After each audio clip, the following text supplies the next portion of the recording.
코로나19 확진자 수가 걷잡을 수 없이 증가하고 있는데요. 앞서는 이제 내달 초쯤, 그러니까 3월 초쯤에 17만 명을 넘을 것이다라는 예상이었는데 벌써 17만 명을 넘어섰습니다. 네, 확진자 수와 함께 위중증 환자 수도 증가하고 있고 사망자 수도 큰 폭으로 늘어났습니다. 또 검사 자체를 기피하는 현상도 발생하고 있어 우려스러운 상황입니다. 엄중식 가천대 길병원 감염내과 교수와 함께 자세히 짚어보겠습니다. 교수님 나와 계시죠? 네, 안녕하십니까. 네, 네, 안녕하십니까. 안녕하십니까. 네, 코로나19 확진자 수가 폭증을 하고 있습니다. 전날보다 약 7만 명 넘게 늘어난 겁니다. 예상보다 빠른 확진자 수 증가, 그 원인은 어디에 있다고 보십니까? 일단 뭐 근본적으로 오미크론 변이 바이러스의 전파력이 워낙 강력하다라는 점이고 또 하나는 최근 이제 방역 완화와 관련이 있는 것 같습니다. 네. 최근에 유행을 분석하는 전문가 팀에 의하면 이번에 그 영업시간 1시간 연장을 한 이 방역 완화가 확진자 증가폭을 한 6% 정도 늘린 것 같다라는 추정이 있습니다. 이런 예. 여러 가지 문제들이 겹치면서 유행의 속도와 폭이 아주 더 빨라지는 그런 양상을 보이고 있습니다. 예. 지금까지는 일주일에 2배 가까이, 그러니까 뭐 더블링 현상이라고 하죠. 그렇게 했었는데 지금 나오는 얘기를 보면 하루에만 더블링이 될 수도 있다, 이런 이야기도 나오고 있거든요. 이게 결국에는 정점 확진자 수도 늘릴 것 같아서요. 이런 양상을 계속해서 보일 거라고 보십니까? 이제 이미 뭐 여러 예측 모델 중에서 국가수리과학연구소에서 그 예측한 상황을 보면은 확진 환자가 최대 한 36만 명 정도까지 나올 수 있다고 이미 예측을 한 바가 있습니다. 예. 그러니까 36만 명이면 지금 어제 17만 명의 거의 2배가 되는 거니까 앞으로도 더블링이 더 가능한 그런 상황이라고 보고 있고요. 또 하나는 이제 3월이 되면 전면 등교가 시작이 됩니다. 그러면서 12세 미만의 백신 접종을 하지 않은 이 청소년들의 그 유행이 훨씬 더 커질 가능성이 있습니다. 최근 12세 이하의 그 어린이들이 전체 감염자 중에 17 내지 18%를 차지하고 있는데 네. 이게 이제 두세 배 이상 늘어날 수 있는 그런 상황이 되면 음. 전체 유행 규모도 굉장히 커질 것으로 예측이 되고 있습니다. 네. 그리고 오늘 좀 우려스러운 부분은 사망자 수가 99명이 발생했습니다. 역대 네 번째 규모라고 합니다. 더 늘지 않을까 걱정인데 어떻게 보십니까? 오미크론 그 변이 바이러스의 그 평균 치명률이 0.18%로 델타 변이의 0.7%보다 많이 낮은 건 확실합니다. 예, 그리고 예.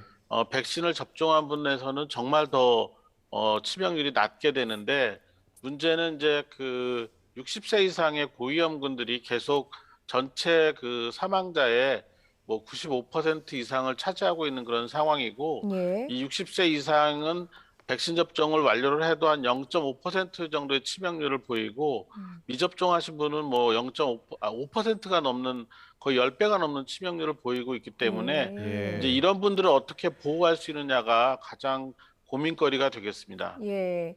지금 고령층, 그러니까 60세 이상에서 백신 접종을 해도 0.5%의 치명률, 그리고 미접종 환자들 사이에서는 5%의 치명률이 있다, 그렇게 얘기를 하셨는데 이게 좀 걱정이 되는 부분이 위중증 환자가 늘게 되면 아무래도 사망자도 늘게 되고 이게 악순환의 고리가 되지 않을까 걱정되는 부분이 있는 거거든요. 교수님께서도 현장에서 직접 환자들을 보고 계실 텐데 어떻습니까? 위중증 환자 상당히 많이 늘어났다, 이렇게 체감을 하고 계시는지요? 예, 저희 병원이 그 오미크론 유행이 본격화되기 전에 중환자 병상에 환자가 단 3명 정도로 남을 정도의 그 감소세를 보였습니다. 그런데 오늘 아침 기준으로는 중환자 병상에 19명의 환자가 있고요. 그리고 그 준중증 환자가 20명 재원 중입니다. 그러니까 이전에 그 중환자가 최대한 줄었을 때에 비해서 거의 한 5배 이상 환자가 늘어나는 상황이고 앞으로도 계속 늘어날 것으로 예측이 되고 있습니다. 예. 예. 그런데 오늘 발표를 보면 정부 방역 당국 발표를 보면 중환자 병상 가동률 36.9% 된다, 이렇게 얘기를 했고 다만 이제 재택 치료 대상자가 52만 명으로 하루 사이 3만 명 넘게 늘었다고 하는데 중환자 병상 가동률은 지난 델타 바이러스 유행 때보다는 확실히 떨어진 거 아닙니까?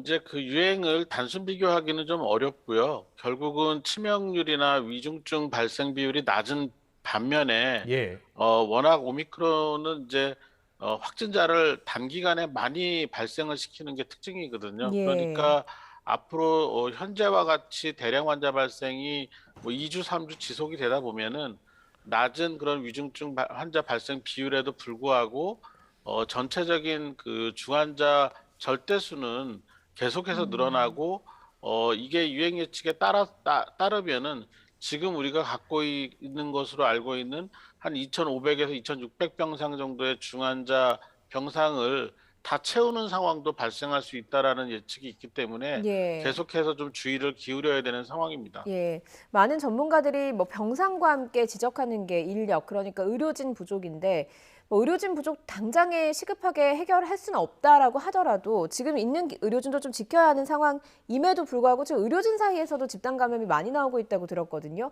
이런 부분도 좀 문제가 될 것 같은데요. 예, 워낙 그 지역 사회에서의 그 감염이 많이 발생을 하다 보니까 이 여러 의료기관에 근무하는 직원들, 뭐 의사 간호사뿐만이 아니라 뭐 행정이나 보안 같은 것들을 책임지는 직원들 같은 경우에도 확진자가 계속해서 나오고 있습니다. 그러다 보니까 아무래도 그 업무 공백이 생길 수밖에 없고 그런 과정에서 진료량을 줄여야 되는 문제 때문에 입원 환자 진료가 지연이 되거나 또는 수술이나 뭐 여러 가지 중요한 치료의 그 일정이 지연되는 상황이 발생하고 있는 것으로 알고 있습니다. 네. 방역 당국은 오늘 이 코로나 바이러스 오미크론 치명률 0.08%다. 그래서 지금 독감 치명률 0.05에서 0.1%와 거의 같다. 그래서 지나치게 걱정하지 않아도 된다. 이런 메시지를 내놨습니다. 여기 대해서는 어떻게 보세요? 그러니까 이제 정부가 내놓는 메시지가 다소 좀 혼란스러운 부분이 있는데요. 지금 말씀하신 것처럼 이제 너무 걱정할 것이 없다라는 메시지도 나오고 있지만 여전히 그 사망자가 많이 발생하는 그런 상황, 또 현장에서 재택치료 과정에서 악화되는 사람들을 걸러내지 못함으로 인해서 발생하는 어려움들, 뭐 이런 것들과 관련된 이야기도 같이 하고 있거든요. 예. 그러니까 사실 지금 상황은 오미크론 유행이 점점 본격화되고 정점으로 가고 있는 상황이기 때문에 지나치게 낙관적인 그런 그 메시지 전달은 음. 유행 조절이나 대응에 도움이 되지 않는다고 생각을 합니다. 예. 지금 계속 정부에서 내고 있는 시그널 자체가 유행을 어떻게 보면 조금 더 악화시키는 그런 문제가 될 수 있다 이런 얘기를 해주셨는데 방역 당국이 취하고 있는 조치 자체도 조금 느슨한 부분이 많은 건 사실입니다. PCR 검사를 누구나 받을 수 없다 보니까 숨은 확진자가 많은 상황이다 이런 이야기가 나오고 있거든요. 그런데 일각에서 증상이 있어도 검사를 기피하는 분들이 늘어나고 있다 이런 목소리도 나오고 있어요. 예, 아무래도 이제 확진이 되고 나면은 이제 격리를 해야 되기 때문에 이제 이런 문제 때문에 뭐 사회적인 손실이나 경제적 피해를 입게 되는 분들 같은 경우에는 검사를 기피하는 경우가 있는 것으로 알고 있습니다. 그런데 검사를 기피하게 되면은 결국 본인이 진단이 늦게 되면서 중증으로 진행되는 것을 막기 어려운 상황이 될 수도 있고요. 그리고 본인과 접촉하는 사람 중에 고위험군에 해당되는 그런 분들, 특히 이제 부모님이나 이런 분들이 보호되지 않을 가능성이 있기 때문에 이런 코로나19를 의심할 수 있는 증상이 있는 경우에는 빠르게 진단을 받으시는 것이 현명한 방법이라고 생각을 합니다. 예. 예. 알겠습니다. 그리고 최근에 지금 18살 이하 청소년, 어린이 감염이 크게 급증하고 있잖아요. 충분히 백신을 맞지 않았기 때문으로 봐야 됩니까? 가장 큰 원인은 어디에 있습니까? 뭐 이제 오미크론이 남녀노소 누구도 가리지 않고 전파력이 강력하죠. 이제 그러다 보니까 이제 이 12세 미만의 어린이 같은 경우는 전혀 백신 접종이 이루어지지 않은 상황이라서 좀 더 유행의 속도가 빠르고 크게 나타날 가능성이 높고요. 예. 이제 이런 부분들이 전체 유행의 악화를 가져오는 그런 그 주도적인 그런 요인이 될 것으로 보여지고 있습니다. 예, 그래서 정부가 소아용 코로나19 백신 식약처에서 허가를 했습니다. 그런데 부모님들은 상당히 걱정이 많거든요. 안전성 검증됐다고 보면 되는 겁니까? 어떻습니까? 예, 이미 임상 연구에서 안전성이 확보가 됐고 우리보다 두세 달 이상 북미 지역이나 유럽 지역은 그 어린이 접종을 먼저 시작한 상황이고요. 예. 이런 과정에서 이 백신으로 인한 이상 반응이나 어떤 심각한 부작용들이 우리가 알고 있는 것보다는 성인에 비해서는 확실히 더 적은 것으로 알려져 있기 때문에 이 부분을 너무 우려하실 필요는 없을 것 같습니다. 예. 그런데 어린이 가운데 혹시 기저질환이 있거나 그래서 어, 어떤 병을 갖고 있거나 그럴 경우에는 백신을 맞지 않아야 하는 그런 경우도 있나요? 그 백신 성분에 대해서 아나필락시스 같은 심각한 알레르기 반응이 확인됐던 경우를 제외하고 오히려 예. 여러 가지 기저질환이 있을수록 백신 접종을 해야지만 코로나19로 인한 중환자 발생이나 사망을 이 예. 어린이 영유아층에서도 줄일 수 있다고 생각을 합니다. 네, 알겠습니다. 네, 지금까지 엄중식 가천대 길병원 감염내과 교수와 얘기 나눠봤습니다. 오늘 말씀 잘 들었습니다. 감사합니다. 감사합니다.